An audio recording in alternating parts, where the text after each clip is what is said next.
The markets are closed, but the business stories are just heating up. Hello, I'm Paolo del Rosario sitting in for Rain Musking. Catch up with us on Newsfeed Business.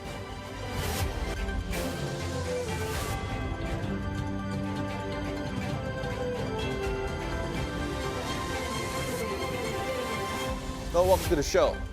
U.S. President Donald Trump threatened to impose tariffs on automobile, semiconductor, and pharmaceutical imports of around 25%, with an announcement coming as soon as April 2.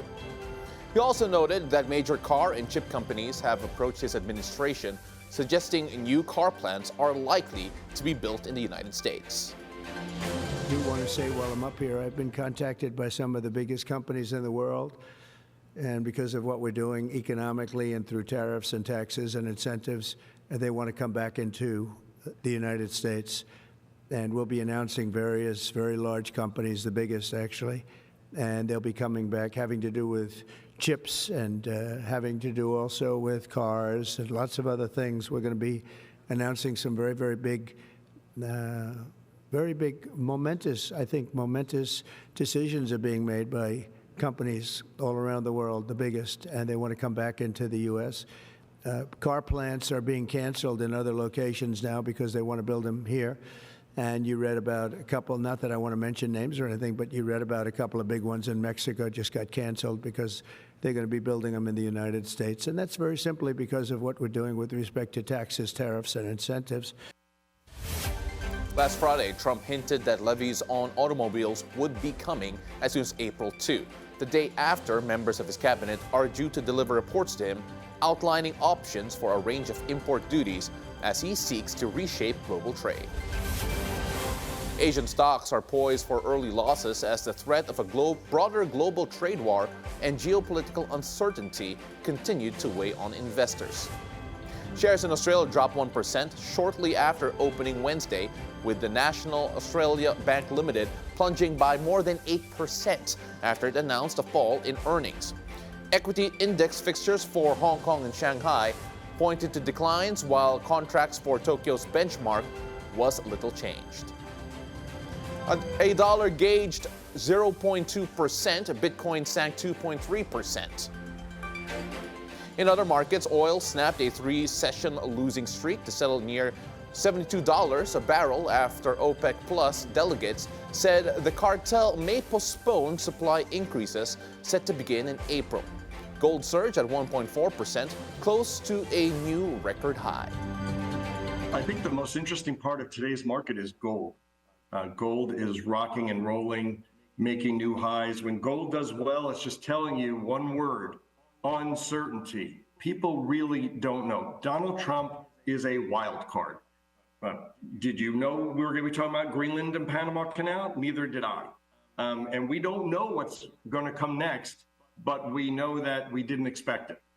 And so gold is really a play on that. And by the way, if the rest of the world starts heeding the United States because of tariffs, then they want to delever from the United States. They want less dollar exposure. And guess what that means? That's gold. So a lot of central banks around the world have been hoarding gold now for quite a while. You got to be long there. It's great momentum. The U.S. delegation emerged optimistic after the first talks with Russia on ending the conflict in Ukraine on Tuesday. U.S. Secretary of State Marco Rubio said the Russians had been ready to engage, but said compromise would be needed from both the Russian and Ukrainian sides. Rubio said other parties, including the European Union, would need to be involved in future talks, while National Security Advisor Mike Waltz said territorial changes and security guarantees would be up for discussion. Into the war and not a temporary end as we've seen in the past. We know just the practical reality is that there is going to be some discussion of territory and there's going to be discussion of security guarantees. I came away today convinced that they are willing to begin to engage in a serious process to determine how and how quickly and through what mechanism can an end be brought to this war. Whether we can ultimately reach that outcome will obviously depend on every side in this conflict's willingness to agree to certain things. Leading the Russian delegation was Foreign Minister Sergei Lavrov, who described the conversation as, quote, useful. As European countries discuss the possibility of contributing peacekeepers to back any Ukraine peace deal, Lavrov said Moscow would not accept deployment of NATO troops there, whatever flag they were operating under. Russian Sovereign Wealth Fund Chief Kirill Dmitriev said the talks had made the world a safer place. Well, I would say it's a long road ahead, many differences. We need to manage expectations. But this dialogue of two, strategic powers in the world is very important. And the world is a much safer place now when this dialogue started to happen. Ukrainian President Vladimir Zelensky said Ukraine had not been invited to the Riyadh meeting and said the talks had come as a, quote, surprise. Kiev says talks on how to end the war should not be held behind Ukraine's back and says it will not accept any peace deal made without its inputs. Zelensky later said he had postponed a visit to Saudi Arabia planned for Wednesday until next month. Sources familiar with the matter said the decision was made to avoid giving legitimacy to the U.S.-Russia talks. I am sure that for Ukraine, for Europe, for our region, it is fundamental that any negotiations on ending the war do not take place behind the backs of the key actors affected by the consequences of Russian aggression. Back in the U.S. President Donald Trump said he might meet Russian President Vladimir Putin this month and dismissed Ukraine's concern about being left out of the U.S.-Russian talks in Saudi Arabia on ending the Ukraine war. Trump also said Ukraine should hold elections.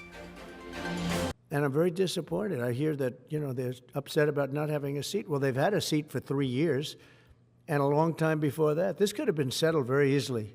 Just a half-baked negotiator could have settled this years ago without the loss of much land, very little land, without the loss of any lives, and without the loss of cities that are just laying on their side. Well, we have a situation where we haven't had elections in Ukraine, where we have martial law, or essentially martial law in Ukraine, where the leader in Ukraine, I hate to say it, but he's down at 4% approval rating. Singapore's economy will be buffeted by global tensions, that coming from Prime Minister Lawrence Wong as he delivered a budget offering support for workers and businesses and to alleviate general cost of living ahead of an expected election this year.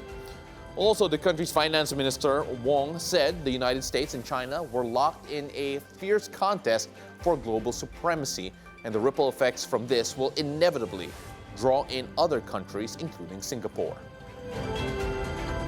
The US and China are locked in a fierce contest for global supremacy. Neither side wants to come to blows, but both know that economic heft and technological prowess are key to winning this global race. And both are prepared to take more assertive actions to advance their own interest, even at the expense of established international norms.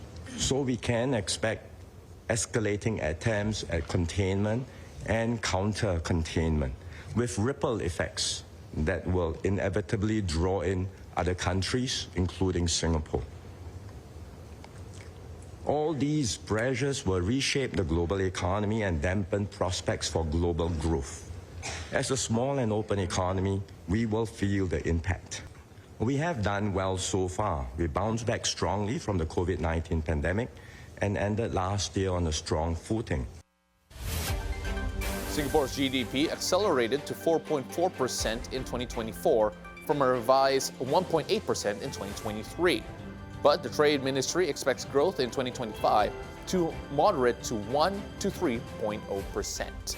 The budget speech is Wong's first as premier after taking the top post last year. It comes ahead of a general election that must be held by November and will be widely seen as a barometer of his popularity. South Korea's data protection watchdog has confirmed that DeepSeek sent user data to TikTok's Chinese parent company, ByteDance. The BBC reports that the South Korean official has, quote, yet to confirm what data was transferred and to what extent, unquote. The news closely follows South Korea suspending new downloads of the Chinese AI chatbot, citing issues with the company's data collection and breaches of South Korean data protection legislation. DeepSeek's legal representatives in South Korea acknowledge that it failed to address parts of the nation's data protection law. Under South Korea data protection legislation, organizations require explicit consent to share data with a third-party organization. Business and economy news from around the country in a moment. Newsfeed Business will be back. Stay with us on BNC.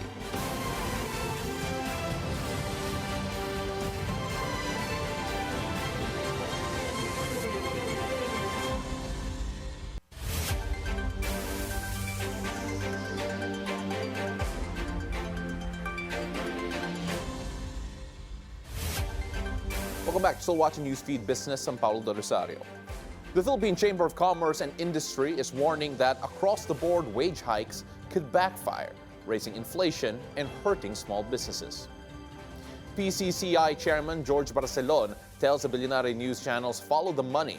The country already has some of the highest wages in the ASEAN region and should focus on boosting competitiveness instead of mandating higher pay. Barcelon argues that a 30% wage hike will lead to higher costs for consumers and job losses, particularly for MSMEs that make up 99.6% of local businesses.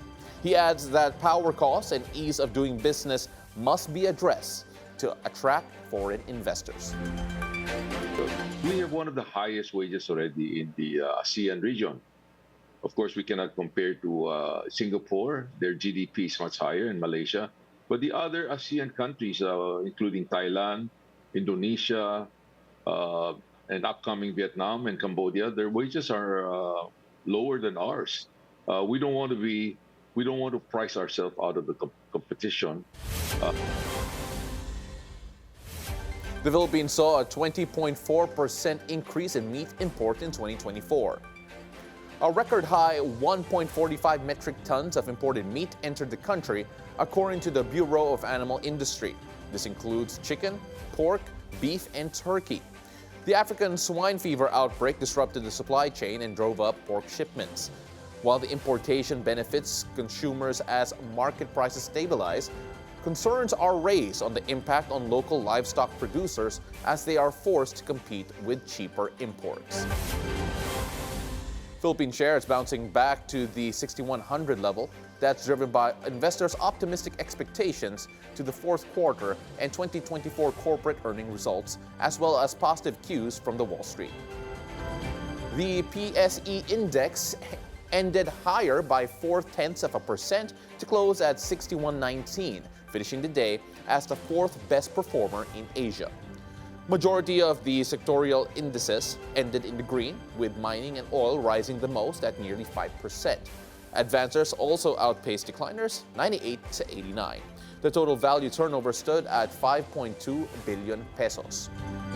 But the day's most active stocks ended mixed, with Metrobank falling the most at more than 3%. However, Philex Mining has the biggest gain at almost 17%. Meanwhile, at the foreign exchange market, the peso is currently trading at 58.12 to the US dollar, strengthening from the previous close of 58.15 despite dollar's continuous strength against the major global currencies.